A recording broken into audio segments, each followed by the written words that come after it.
Un souffle glacé lui caressa le visage. Un souffle humide, comme si la nuit elle-même avait expiré sur elle. Quand elle ouvrit les yeux, le ciel n'était ni noir, ni bleu, ni gris. Il avait cette couleur étrange, une teinte d'aube éternelle qui ne laissait deviner ni soleil ni lune. Elle se redressa lentement. Le sol sous ses mains n'était pas de la terre, ni du bitume. C'était une matière lisse, froide, presque vivante, parcourue de fines craquelures.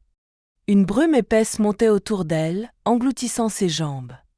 En se levant, elle réalisa qu'elle se tenait au milieu d'une rue. Large, majestueuse et complètement vide. Les bâtiments qui l'entouraient semblaient anciens, mais leurs pierres n'étaient ni sales ni érodées. Chaque fenêtre était close et pourtant, elle avait la sensation que derrière chacune, des yeux invisibles l'observaient. Elle essaya de se souvenir, comment était-elle arrivée ici? Mais les images dans sa tête se dissolvaient comme de l'encre dans l'eau. Il ne lui restait que son prénom, Elia. Elle marcha. Ses pas résonnaient avec une clarté presque agressive, comme si le silence amplifiait tout bruit. Les enseignes au-dessus des boutiques étaient écrites dans une langue inconnue, mais étrangement, elle pouvait les lire. Marchand de songes, horloger du temps perdu. Des noms poétiques, mais dérangeants. En passant devant une vitrine, elle aperçut son reflet. Ce n'était pas exactement elle, ses yeux paraissaient plus clairs, ses traits légèrement différents. Et pourtant, elle savait que c'était bien son visage. Un frisson lui remonta la nuque. Plus loin, la rue débouchait sur une grande place. Au centre, une fontaine de marbre blanc. L'eau y coulait lentement, si lentement qu'elle semblait presque figée. Elia s'approcha et se pencha au-dessus du bassin. L'eau reflétait non pas son visage, mais celui d'une petite fille aux cheveux noirs. La fillette ouvrit la bouche, mais aucun son n'en sortit. Puis, son image disparut, remplacée par la surface calme. Le cœur d'Elia battait plus vite. Il y avait quelque chose de profondément faux dans cet endroit. Tout semblait parfait, trop parfait. Comme si la ville avait été construite pour imiter la vie, mais sans jamais l'atteindre. Elle entendit soudain un bruit derrière elle. Un pas? Léger, mais distinct. Elle se retourna d'un coup. Personne. Pourtant, elle était certaine de ne pas avoir rêvé. Qui est là? Sa voix résonna étrangement, comme si les murs eux-mêmes la renvoyaient. Aucune réponse. Elle fit quelques pas de plus. Les pavés étaient humides, mais il n'avait pas plu. La brume semblait s'épaissir à mesure qu'elle avançait, avalant les façades des maisons. L'air sentait légèrement le sel, comme au bord de la mer, et chaque respiration avait un goût métallique. Puis elle distingua quelque chose, au loin. Une silhouette, immobile, à l'angle d'une rue. Haute, mince. Elia s'arrêta, le souffle court. La silhouette aussi restait figée. Elle hésita, puis s'avança. Mais à peine eut-elle fait 2 pas que la forme disparut dans la brume. Elia accéléra, tourna au coin de la rue, vide. Seule une chose restait sur le sol, un petit carnet, relié de cuir usé. Elle le ramassa. Sur la couverture, aucun titre. En l'ouvrant, elle vit que les pages étaient remplies d'une écriture fine, régulière. Elle ne reconnaissait pas la main qui avait écrit, mais chaque mot, chaque phrase lui paraissait étrangement familier. Elle lut à voix basse. Le rêve ne s'achève pas tant que tu n'as pas trouvé la porte. Un courant d'air froid passa derrière elle. Elle crut sentir une présence, très proche. Une ombre glissa dans le coin de son œil, mais quand elle se retourna, il n'y avait toujours rien. Pourtant, quelque chose changea. Le silence, jusque-là lourd et étouffant, prit une autre texture, comme si une oreille invisible s'était penchée vers elle. Et, dans ce mutisme absolu, une voix. Claire, féminine, tout près. Lysandra? Elle recula d'un pas. Qui êtes-vous? La voix répondit, douce et basse, comme un murmure au creux de son oreille. Réveille-toi, ou tu couleras avec nous. Un frisson la parcourut de la tête aux pieds. Le carnet glissa presque de ses mains. Quand elle releva les yeux, la brume avait changé de couleur. Elle n'était plus blanche, mais d'un gris profond, comme l'eau d'un orage. Et, quelque part derrière ce voile mouvant, la silhouette réapparut. La silhouette se tenait là, floue dans la brume, comme dessinée au fusain. Elia avança d'un pas, puis d'un autre, le cœur battant à tout rompre. Mais à mesure qu'elle s'approchait, elle se rendait compte qu'elle ne distinguait toujours pas ses traits. La brume semblait se refermer sur elle comme un rideau qu'on tire.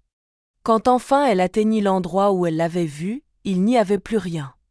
À sa place, la rue s'ouvrait sur une place immense. Un cercle parfait, pavé de pierres claires. Autour, des façades grandioses, toutes différentes, une tour hérissée de gargouilles, une maison à colombages ornée de fleurs rouges, un palais de marbre aux colonnes massives. Pourtant, aucun bruit ne venait troubler l'air. Même l'écho de ses pas semblait étouffé. Elia s'avança lentement, son regard attiré par un banc en bois au bord de la fontaine centrale. Sur le banc, un objet l'attendait, un vieux journal, relié de cuir, gonflé par l'humidité. Elle s'assit et l'ouvrit. Les pages étaient jaunies, couvertes d'une écriture nerveuse. La première phrase la fit frissonner. Chaque jour, la brume avale un peu plus de nous. Elle tourna les pages. Des dessins étranges apparaissaient entre les lignes. Une porte sculptée, un escalier qui disparaissait dans l'eau, des silhouettes sans visage. Certaines phrases étaient rayées violemment, d'autres répétées comme des incantations. Une revenait sans cesse. « Ne t'endors pas ?» Elia referma brusquement le journal, l'esprit agité. Elle leva les yeux vers la fontaine. Contrairement à celle de tout à l'heure, celle-ci ne coulait pas. L'eau semblait figée, comme gelée, mais au toucher, elle était tiède. Un mouvement attira son attention. De l'autre côté de la place, une ombre glissait le long des façades. Trop rapide pour être un simple jeu de lumière. Elle se leva, prête à la suivre, mais un son l'arrêta net. Un tintement métallique. Clair, régulier. Comme une horloge battant à un rythme lent. Elle chercha autour d'elle, mais ne vit aucun mécanisme apparent. Pourtant, à chaque tintement, la brume autour de la place se rapprochait imperceptiblement, resserrant le cercle. L'air devint plus lourd. Sa respiration se fit plus difficile. Elle recula instinctivement vers le centre, près de la fontaine. « Elia !» La voix n'était pas celle de tout à l'heure. Plus grave. Plus lente. Elle venait de nulle part et de partout à la fois. « Qui êtes-vous » demanda-t-elle, la gorge sèche. Aucune réponse. Juste le tintement métallique, encore et encore. Elle remarqua alors un détail qui lui avait échappé. Au pied de la fontaine, gravées dans la pierre, de petites inscriptions en spirale. En se penchant, elle comprit qu'il s'agissait d'une sorte de texte, écrit dans la même langue inconnue que les enseignes. Mais cette fois, elle ne pouvait pas le lire. Les lettres semblaient se tordre dès qu'elle tentait de les fixer. Un vertige la prit. Le sol lui parut se dérober sous ses pieds. Elle posa la main sur le rebord de la fontaine pour se stabiliser et sentit sous ses doigts un objet dissimulé dans une rainure. Elle l'extirpa, une clé. Vieille, lourde, forgée dans un métal sombre. Accroché à son anneau, un petit morceau de tissu bleu, usé comme s'il avait passé des années dans l'eau. Elle la serra dans sa main. Aussitôt, le tintement métallique cessa. Le silence revint, plus dense encore, comme si la ville retenait son souffle. Soudain, la surface de l'eau dans la fontaine se troubla. Des cercles se formèrent, s'élargirent, et une image apparut, une rue qu'elle n'avait pas encore vue, bordée de maisons en ruine, et au bout, une porte. Haute, massive, décorée des mêmes spirales que celles gravées ici. Elle sut, sans savoir pourquoi, que la clé ouvrait cette porte. Mais quand elle releva la tête, la brume avait totalement envahi les bords de la place. Les façades avaient disparu, remplacées par un mur gris mouvant. Et dans ce brouillard compact, quelque chose approchait. Lentement. Une silhouette noire. Grande. Immobile, à présent, comme si elle attendait qu'elle fasse le premier pas. La silhouette se tenait à la lisière de la brume, parfaitement immobile. Elia sentit ses doigts se crisper autour de la clé. L'air était devenu si dense qu'elle avait l'impression de respirer de l'eau. Elle fit un pas en avant. La silhouette ne bougea pas. 2. Toujours rien. À 3 pas de distance, elle distingua enfin les contours. un grand manteau noir, long jusqu'aux chevilles, et un chapeau à larges bords qui masquait le visage. « Qui êtes-vous » lança-t-elle d'une voix qu'elle voulait ferme. Pas de réponse. Elle avança encore, jusqu'à ce que la brume derrière lui se mette à reculer comme repoussée par une force invisible. C'est alors qu'il leva la tête. Sous le chapeau, deux yeux clairs, d'un gris presque argenté, la fixaient avec une intensité troublante. « Tu n'aurais pas dû venir ici, dit-il enfin, d'une voix grave et posée. « Je n'ai pas choisi, répondit-elle. Je me suis réveillée là, sans savoir comment. » Il la détailla comme on évalue un objet fragile. « Ici, personne n'arrive par hasard. » Elle sentit un frisson remonter sa colonne. « Alors, pourquoi moi ?» Un bref silence. Puis, « Parce que quelqu'un t'a appelé. » Les mots résonnèrent étrangement dans l'air. Elia se rappela la voix féminine qui avait murmuré Lysandra dans son oreille. « Vous voulez dire, cette voix ?» Il inclina légèrement la tête. « Oui. Mais tu ferais mieux de l'ignorer. Ceux qui l'écoutent ne reviennent jamais. »« Revenir où ?» demanda-t-elle, de plus en plus confuse. « Là où tu étais avant de fermer les yeux. » Elle serra la clé dans sa main. « Et cette porte ? C'est moi qui dois l'ouvrir ?» Il eut un léger rictus. Chaque rêve a une sortie. Mais toutes ne mènent pas au même endroit. Qu'est-ce que ça veut dire ? Que certaines portes ne ramènent pas à la réalité. Un courant d'air glacial les enveloppa. Elia se rendit compte qu'ils étaient maintenant seuls dans un cercle vide. La brume avait englouti tout le reste de la place. On ne voyait plus ni fontaine, ni banc, ni façade. Juste ce sol pavé et ce mur mouvant autour d'eux. L'homme glissa une main dans la poche intérieure de son manteau et en sortit un objet plat, enveloppé d'un tissu noir. Il le lui tendit. « Prends. » Elle hésita, puis déplia le tissu. À l'intérieur, une petite boussole. L'aiguille tournait lentement sur elle-même, sans jamais s'arrêter. « Elle ne te montrera pas le nord, expliqua-t-il. Elle te montrera ce que tu cherches, si tu sais ce que c'est. Et si je ne sais pas ? Alors elle t'emmènera là où tu dois aller, que tu le veuilles ou non. » Il remit ses mains dans ses poches. La ville ne va pas tarder à s'endormir à nouveau. « S'endormir » répéta-t-elle, perplexe. Il hocha la tête. Elle s'éteint, comme une flamme qui manque d'air. Quand ça arrive, tout s'efface, et ceux qui sont encore là s'effacent avec elle. Une angoisse sourde monta en elle. Et combien de temps avant, ça ? Il leva les yeux vers le ciel irréel, qui semblait déjà perdre de sa lumière. Pas longtemps. Il fit un pas en arrière. La brume sembla s'ouvrir pour lui laisser un passage. Trouve la porte du souvenir. Et ne t'attarde pas.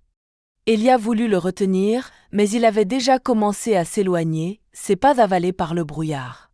Sa silhouette se fit floue, puis disparut totalement, comme si elle n'avait jamais existé. Elle baissa les yeux vers la boussole. L'aiguille tournoyait encore, puis se figea brusquement, pointant vers une ruelle qu'elle n'avait pas remarquée auparavant. Au moment où elle se mit en marche, un bruit sourd retentit, lointain mais puissant, comme un coup de tonnerre sous l'eau. Le sol vibra légèrement. La lumière diminua encore. Elle comprit alors que le compte à rebours avait commencé. L'aiguille de la boussole ne tremblait plus. Immobile, obstinée, elle pointait droit vers une étroite ruelle, presque invisible derrière un PAN de brume. Elia hésita. La voix de l'homme résonnait encore dans son esprit, « Ne t'attarde pas ». Elle inspira profondément et franchit le seuil de la ruelle. Les pavés y étaient plus sombres, irréguliers, comme usés par un temps différent.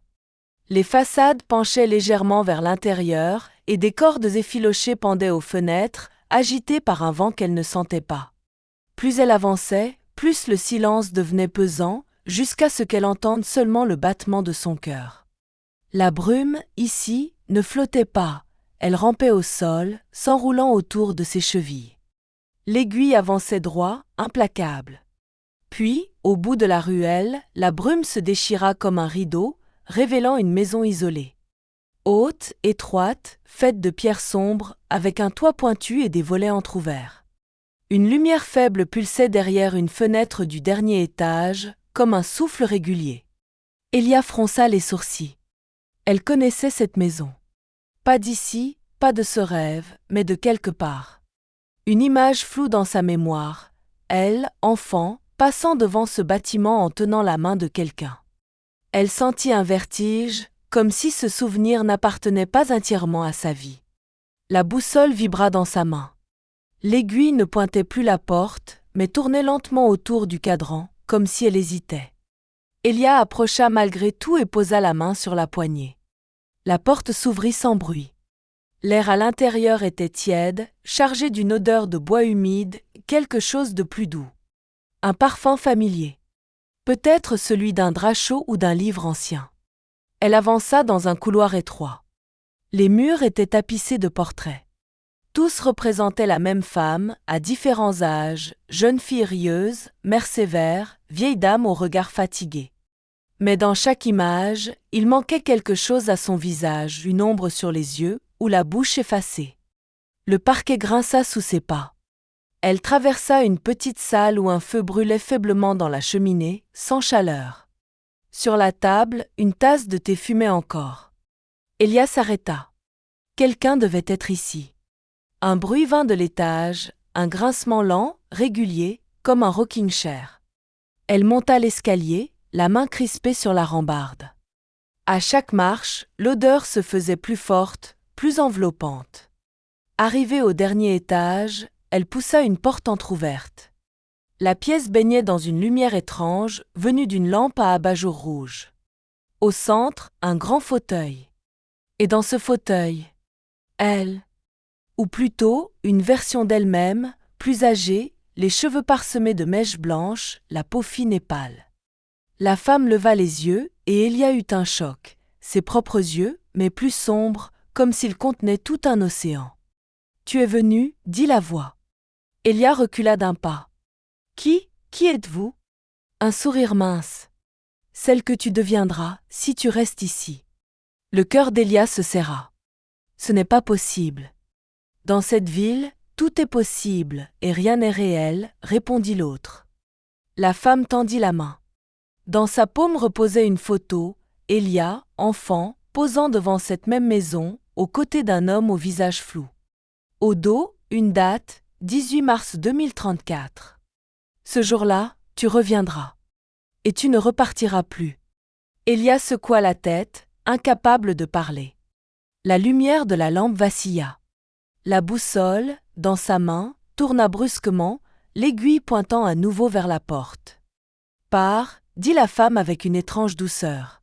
« Ou la maison te gardera. » Le sol se mit à vibrer légèrement, comme si la maison elle-même respirait.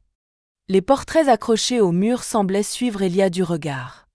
Elle recula, puis tourna les talons. Derrière elle, la voix résonna une dernière fois. La porte du souvenir ne s'ouvre qu'une fois. Elle franchit le seuil, mais avant qu'elle ait pu refermer la porte, un bruit profond retentit dans la maison, semblable à un soupir long et triste. Puis la lumière du dernier étage s'éteignit. Quand elle se retourna, la maison avait disparu. À sa place, un terrain vague, noyé de brume. Elia resta immobile quelques secondes, fixant le vide où la maison se trouvait quelques instants plus tôt. Le terrain vague n'avait rien d'ordinaire. La brume y formait des vagues lentes, comme une mer silencieuse, ondulant au ras du sol. La boussole vibra dans sa main. L'aiguille tournoya 2 fois avant de s'arrêter, pointant vers une large avenue à moitié dissimulée. Elle avança, l'esprit encore troublé par la vision d'elle-même plus âgée. « Si tu restes ici ?» La phrase résonnait encore, lourde de sens. L'avenue était bordée d'arbres morts, leurs branches tordues comme des mains figées en plein geste. Entre eux, les façades s'étiraient, toutes fermées, jusqu'à ce qu'un bâtiment plus imposant apparaisse dans le brouillard. Une structure massive, faite de pierres sombres, avec un fronton sculpté où l'on pouvait lire, en lettres étrangement mouvantes, le mot « bibliothèque ». Les grandes portes étaient entr'ouvertes. En les poussant, elle découvrit une odeur d'encre ancienne et d'humidité. La lumière venait d'un dôme de verre fissuré, au-dessus d'elle. Mais ce n'était pas le plus étrange. L'eau recouvrait le sol sur une fine couche, reflétant les rayonnages comme un miroir brisé. Chaque pas provoquait un clapotis discret. Les étagères semblaient infinies, montant jusqu'à disparaître dans l'ombre. Des livres, des milliers, certains gonflés par l'humidité, d'autres intacts.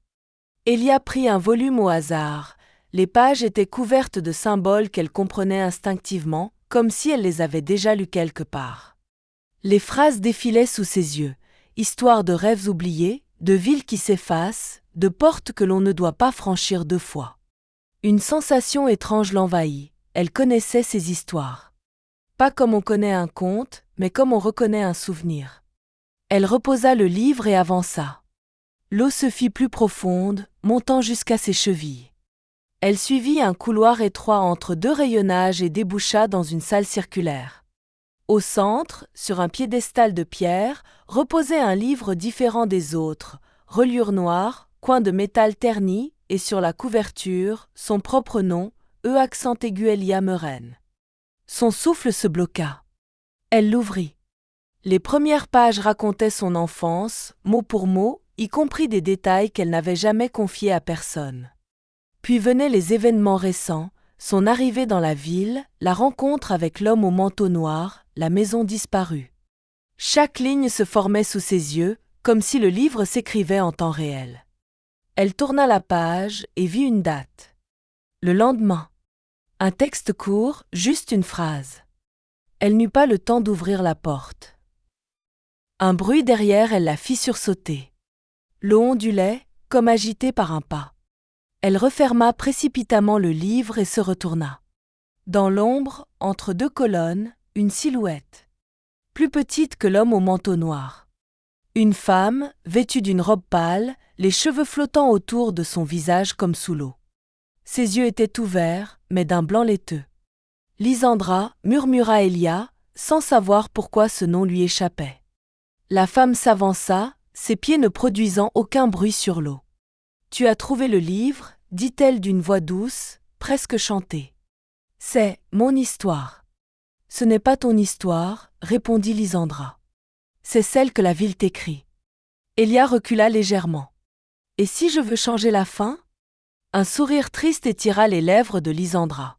« Alors il faudra plonger plus profond. » L'eau monta soudain jusqu'à ses genoux. Les livres les plus bas des étagères commencèrent à se désagréger, leurs pages se détachant et flottant à la surface. « Pourquoi m'avoir appelé ?» demanda Elia. Lysandra ne répondit pas. Elle leva une main et désigna le dôme de verre au-dessus d'elle. Une fissure s'y élargissait, laissant tomber des gouttes d'eau salée. « Le rêve se remplit » dit-elle simplement. « Bientôt, il n'y aura plus d'air. » Une vague plus forte fit vaciller Elia. Elle serra la boussole et la clé. L'aiguille pointait maintenant vers une porte au fond de la salle, à moitié submergée. Quand elle releva la tête, Lysandra avait disparu. Elia se précipita vers la porte, éclaboussant l'eau autour d'elle. Mais alors qu'elle tendait la main vers la poignée, elle sentit quelque chose effleurer sa cheville. Doucement d'abord, puis avec plus de force, comme une main glaciale cherchant à la tirer vers le fond. La prise autour de sa cheville se resserra brutalement. Elia cria, l'eau glacée semblant mordre sa peau. Elle tenta de se dégager, frappant du pied, mais la main invisible la tirait vers le fond avec une force inhumaine.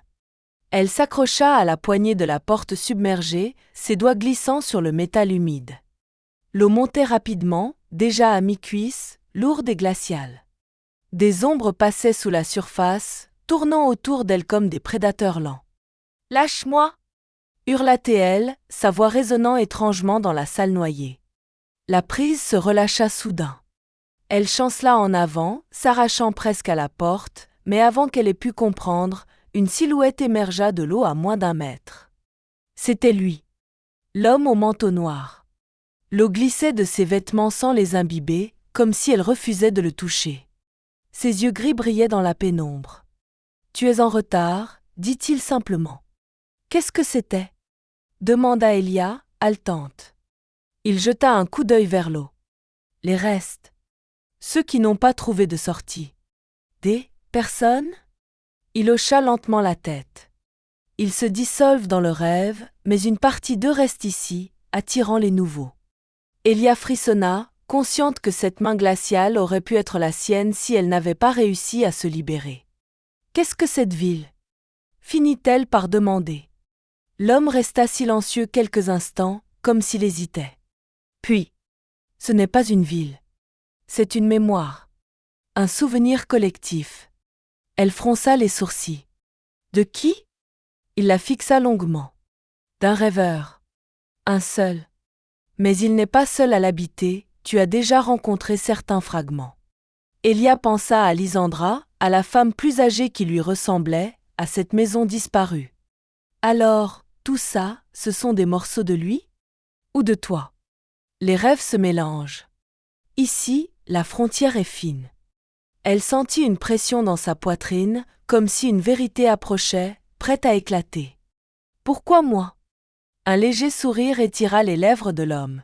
« Parce que tu portes quelque chose qu'il a perdu. » Elia sentit la clé dans sa main. « Cette clé ? Pas seulement. » Avant qu'elle puisse demander, un craquement retentit au-dessus d'eux. Elle leva les yeux. Le dôme de verre cédait sous la pression.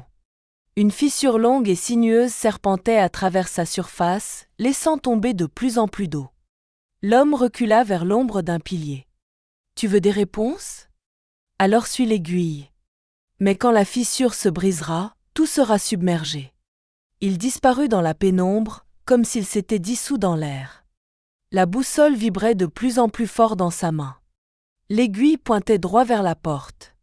Elia inspira profondément, tourna la poignée, et la porte céda avec un grincement. Elle se retrouva dans un couloir étroit, les murs suintant d'eau, le plafond bas. Le bruit des gouttes résonnait comme un tic-tac précipité. À chaque pas, la fissure dans le dôme semblait l'accompagner, invisible mais présente, comme une menace suspendue. Le couloir déboucha sur une petite salle circulaire. En son centre, un bassin d'eau parfaitement calme.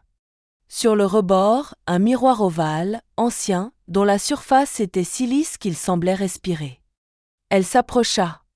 Son reflet apparaissait, mais derrière elle, dans le miroir, la bibliothèque était intacte, sèche, baignée d'une lumière dorée. Dans ce reflet, l'homme au manteau noir se tenait à ses côtés. « Tu n'es pas réel, » dit-il dans le miroir. « Pas encore. » Elia recula. « Qu'est-ce que ça veut dire ?» Le reflet sourit. « La ville ne t'a pas encore choisi. » Avant qu'elle puisse répondre, l'eau du bassin se mit à bouillonner. Une onde de choc fit vibrer les murs. La fissure, quelque part au-dessus d'elle, venait de céder. L'eau se déversa dans le couloir comme une bête lâchée. Elia agrippa la boussole, et dans le vacarme assourdissant, elle courut. L'eau s'engouffrait derrière elle, rugissant dans l'étroit couloir comme une bête affamée. Elia courait, ses pieds éclaboussants, ses mains effleurant les murs luisants pour garder l'équilibre. La boussole vibrait dans sa paume, son aiguille fixe pointant droit devant, comme si elle connaissait la sortie. Elle déboucha sur une grande porte de bois sculpté. Sans réfléchir, elle la poussa et se retrouva dans une vaste galerie. Ici, l'air était sec, presque chaud. Le sol était recouvert d'un tapis poussiéreux et sur les murs, des dizaines de portraits. Ce n'étaient pas des peintures ordinaires, chaque visage semblait presque vivant. Les yeux brillaient, les lèvres frémissaient parfois comme si elles allaient parler. En s'approchant, Elia comprit que certains lui étaient familiers, sans qu'elle puisse dire d'où. Elle s'arrêta devant un portrait représentant une petite fille aux nattes blondes. Les yeux clairs, immobiles, la fixaient. Dans le silence, Elia crut entendre un murmure. Elle se pencha.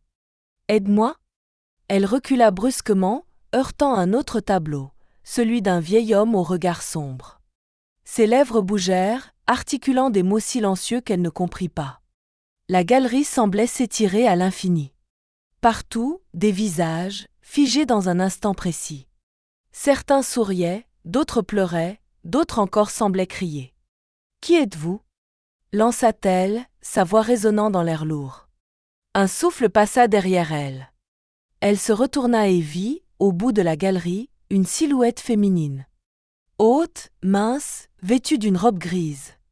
Son visage était flou, comme brouillé par une buée invisible. « Ce sont les habitants » dit la silhouette d'une voix douce. « Ceux qui ont oublié qu'ils rêvaient. » Oublié ? répéta Elia. Quand tu oublies, tu restes. Et la ville te garde. Elle s'avança. Ses traits se précisaient un peu, mais pas complètement. Comme si elle se trouvait à mi-chemin entre deux existences. Si tu restes trop longtemps, tu finis ici. Suspendu dans un souvenir qui n'est plus le tien. Elia sentit un frisson glacé dans sa nuque. Et moi? Est-ce que je vais finir comme eux? La silhouette la fixa, ou du moins, Elia eut l'impression qu'elle le faisait. Pas si tu trouves la porte. La boussole vibra à nouveau. L'aiguille venait de pivoter, pointant vers une arche à demi effondrée au milieu de la galerie. Elia fit un pas vers elle, mais les portraits commencèrent à changer. Les visages se brouillaient, se recomposaient, jusqu'à prendre le sien. Partout, sur les murs, des dizaines de elles la fixaient. Plus jeune, plus âgée, blessée, souriante, mourante. Elle sentit la panique monter. « Arrêtez !» cria-t-elle. Les visages parlèrent tous en même temps, formant un murmure chaotique. « Reste, reste, reste !» Elle se précipita vers l'arche, mais une main saisit son poignet. Ce n'était pas un tableau, mais un homme en chair et en os, sorti de l'ombre. Son visage, pourtant, avait la texture d'une peinture, plat, craquelé. « Ne pars pas, dit-il. Ici, au moins, tu es à nous. » Elia le repoussa violemment et franchit l'arche. La galerie s'effaça derrière elle comme une feuille brûlée. Elle se retrouva dans une ruelle baignée d'une lumière rougeâtre. L'air y était lourd, presque suffocant. Des silhouettes se tenaient immobiles de chaque côté, des hommes, des femmes, des enfants. Tous figés dans une posture quotidienne, lisant un journal, tenant un panier, parlant à quelqu'un qui n'était pas là. En passant devant eux, Elia comprit qu'ils respiraient. Lentement, faiblement. Leurs yeux étaient ouverts, mais vides. « Ils sont vivants ?» murmura-t-elle. Une voix derrière elle répondit. « Vivants, oui. Réveillés, non. » Elle se retourna. L'homme au manteau noir se tenait là, dans l'ombre d'une porte. « Ils t'ont presque eu, dit-il. »« Qui, eux ?»« Les souvenirs. Ils se nourrissent de toi. » Elia sentit ses mains trembler. « Alors je dois trouver la porte. Maintenant. » Il hocha la tête. « Mais avant, tu dois savoir ce que tu fuis vraiment. » Il leva un doigt vers le ciel. Là-haut, entre deux pans de brume, Elia aperçut une fissure gigantesque, comme si le monde lui-même se brisait. Derrière, un bleu profond, mouvant, de l'eau. « La ville ne va pas couler, dit-il. Elle l'a déjà fait. Tu vis dans son souvenir. » Un grondement surmonta du sol. Les silhouettes figées autour d'eux tremblèrent légèrement, mais ne bougèrent pas. La boussole vibra plus fort que jamais. « Suis-la, dit l'homme. Mais sache que de l'autre côté, tu pourrais ne pas aimer ce que tu trouveras. » L'aiguille de la boussole tremblait si fort qu'Elia dut la tenir à deux mains. Elle pointait vers une ruelle étroite où la brume semblait s'écouler comme une rivière. L'homme au manteau noir ne la suivit pas. Il se contenta de dire « Une fois en bas, il n'y a pas de retour facile. » Elia inspira profondément et s'engagea dans la ruelle. Le sol descendait légèrement, puis de plus en plus, comme une pente insidieuse. Les murs de pierre se rapprochaient, et l'air devint plus humide. Un bruit de gouttes résonnait tout autour, mêlé à un murmure presque imperceptible, comme si la ville chuchotait dans une langue oubliée. La lumière rougeâtre de la surface s'estompa derrière elle. Les pavés laissèrent place à une pierre plus brute, glissante, usée par l'eau. La brume se fit plus épaisse, si dense qu'elle ressemblait à de la vapeur. Puis elle vit la fissure. Un escalier en colimaçon, taillé directement dans la roche, plongeait dans l'obscurité. Chaque marche était humide, et un filet d'eau descendait en continu le long de la rampe. La boussole vibrait comme une chose vivante, prête à lui échapper. Elle commença à descendre. Plus elle avançait, plus l'eau montait, d'abord à ses chevilles, puis à ses genoux. Des ombres glissaient juste sous la surface, se dispersant quand elle bougeait trop vite. Elle évita de regarder trop longtemps. Les murmures devinrent plus clairs. Ce n'étaient pas des voix distinctes, mais une multitude, comme une foule lointaine. Des fragments de phrases émergeaient. ne pars pas, tu nous dois le souvenir. Après ce qui lui sembla une éternité, l'escalier s'ouvrit sur une vaste caverne.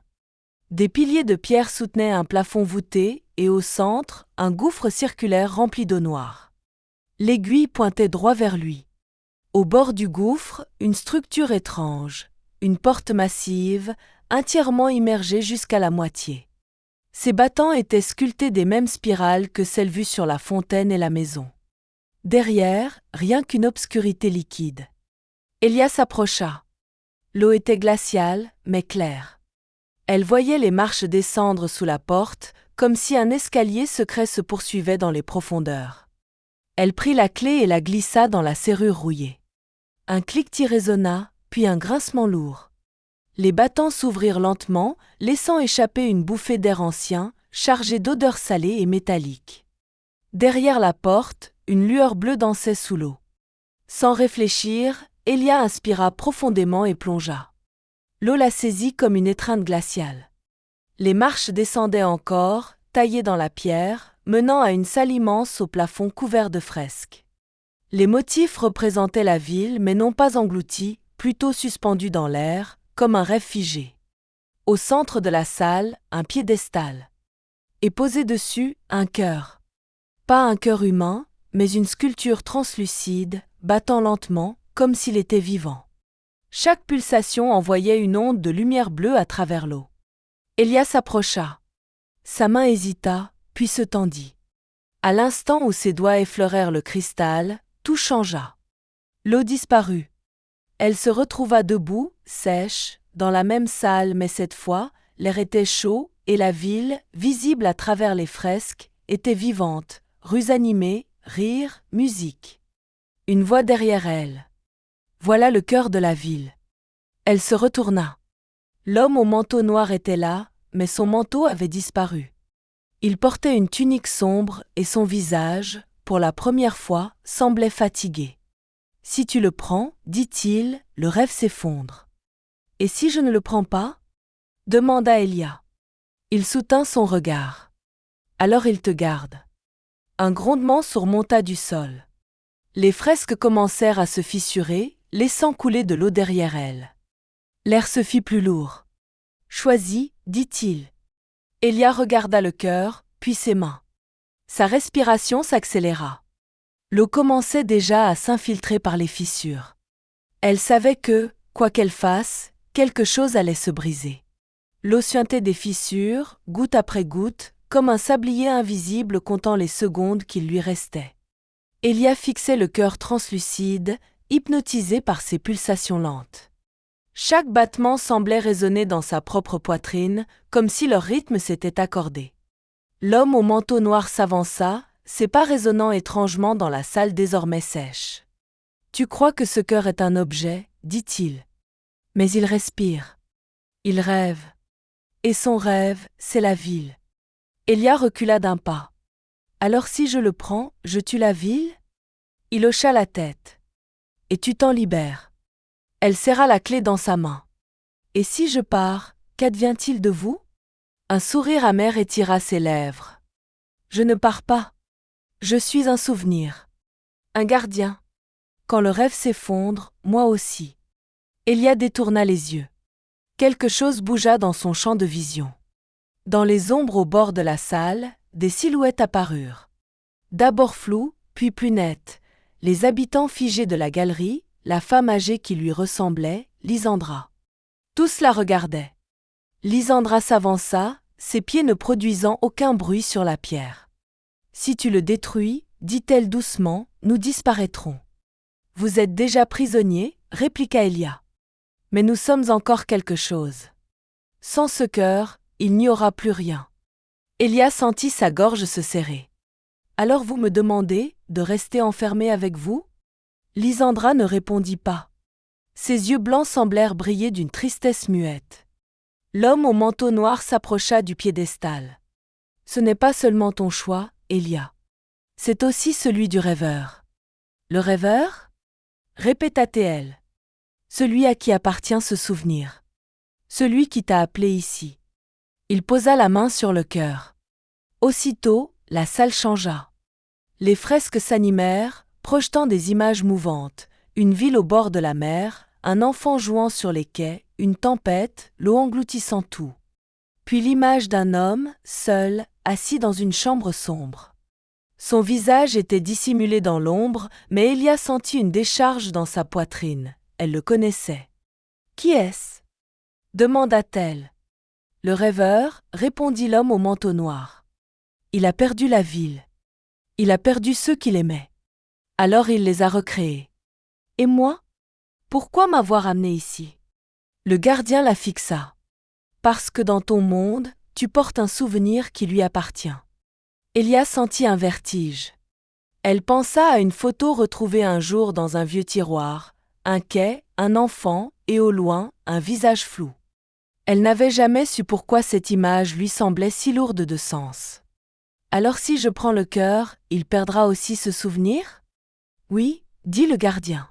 « Et toi, tu reprendras ta vie. » L'eau monta d'un coup, jaillissant des fissures comme si le rêve lui-même pressait sa décision. Les silhouettes des habitants se rapprochèrent, encerclant le piédestal. Leurs murmures s'entremêlaient. « Ne pars pas, sauve-nous, détruis-le. » Elia inspira profondément. Elle posa les 2 mains sur le cœur. La lumière bleue devint plus vive, les pulsations plus rapides. Dans sa tête, une voix masculine retentit. « Ne m'efface pas. » Elle sentit ses yeux se remplir de larmes. « Je suis désolée, » murmura-t-elle. Elle souleva le cœur. Une chaleur intense traversa son corps. La salle trembla, les fresques se fissurèrent totalement. L'eau envahit le sol jusqu'aux genoux en quelques secondes. Les silhouettes hurlèrent, certaines tendant les mains vers elle, d'autres se dissolvant déjà. Le gardien la regarda une dernière fois. « Cours !» Elle se mit à courir vers la porte immergée. L'eau montait si vite qu'elle devait presque nager. Derrière elle, un fracas, le piédestal s'effondrait et le cœur, toujours dans ses mains, battait de plus en plus vite. Alors qu'elle atteignait le seuil, une vague énorme jaillit du centre de la salle, la projetant en avant. L'eau la happa comme une main gigantesque. Elia sentit le courant la tirer en arrière, cherchant à l'engloutir dans le ventre de la ville. Elle se débattit, serrant le cœur translucide contre elle comme un talisman. La lumière bleue émanant de l'objet pulsait encore, mais plus vite, comme affolée. Chaque battement envoyait des vagues de chaleur dans son corps, mêlées à une douleur sourde qui lui traversait la poitrine. La porte immergée apparaissait devant elle, à moitié arrachée de ses gonds. Derrière, un tunnel d'eau sombre menait vers une lueur lointaine. Elia donna un dernier coup de pied et s'y engouffra. Le courant l'aspira, la propulsant à une vitesse vertigineuse. Des images se formaient autour d'elle, projetées comme sur les murs d'un rêve en train de se déchirer. Les rues vides de la ville, Lysandra près de la fontaine, la maison disparue, la galerie des portraits. Toutes s'effaçaient l'une après l'autre, avalées par une lumière blanche. Puis elle vit l'homme au manteau noir. Immobile, debout dans la brume, il la fixait. Ses lèvres bougèrent, « Merci ». Puis lui aussi se dissipa. La lumière grandit, l'enveloppant totalement. Elle ouvrit les yeux. Le plafond au-dessus d'elle n'était plus celui de la salle noyée, mais une surface lisse et blanche. Une odeur d'antiseptique lui monta aux narines. Elle était allongée dans un lit, relié à une perfusion. Un moniteur cardiaque bipait doucement à sa droite. La panique monta d'abord, où était-elle ? Puis un flot de souvenirs se bouscula, un accident, la chute dans l'eau glacée, la sensation de couler, et cette ville. La ville. Elle se redressa légèrement, le souffle court. Une infirmière entra, surprise de la voir réveillée. « Vous avez eu de la chance, » dit-elle. « On vous a repêché in extremis. Vous étiez parti loin. » Elia voulut répondre, mais sa gorge était sèche. Elle se contenta de hocher la tête. L'infirmière repartit chercher un médecin. Seule dans la chambre, Elia abaissa les yeux vers ses mains. Son cœur manqua un battement. Dans sa paume, serré comme si elle l'avait toujours eu, un petit fragment translucide. Un éclat du cœur de la ville. Elle le contempla longuement. La lumière qu'il émettait n'était plus bleue, mais d'un blanc doux, presque imperceptible. Un bruit discret la fit lever les yeux. Dans le coin de la chambre, une silhouette féminine se tenait, immobile. Cheveux noirs flottants, robe pâle, yeux d'un blanc laiteux. Lysandra. Elle ne parlait pas. Elle souriait seulement, un sourire à la fois triste et apaisé. Puis elle se dissipa comme de la brume. Elia resta immobile, incapable de dire si elle avait vraiment vu cette apparition. Le médecin entra, rompant le silence. Il parla, l'examina, mais ses mots se perdaient dans le tumulte de ses pensées. Quand il sortit, elle tourna de nouveau la tête vers le fragment dans sa main. Il battait. Faiblement. Elle ferma les yeux. Pendant un instant, elle crut entendre, très loin, le bruit d'une fontaine et le murmure d'une ville endormie. Était-elle vraiment revenue? Ou portait-elle désormais le rêve en elle? Elle ne sut pas répondre.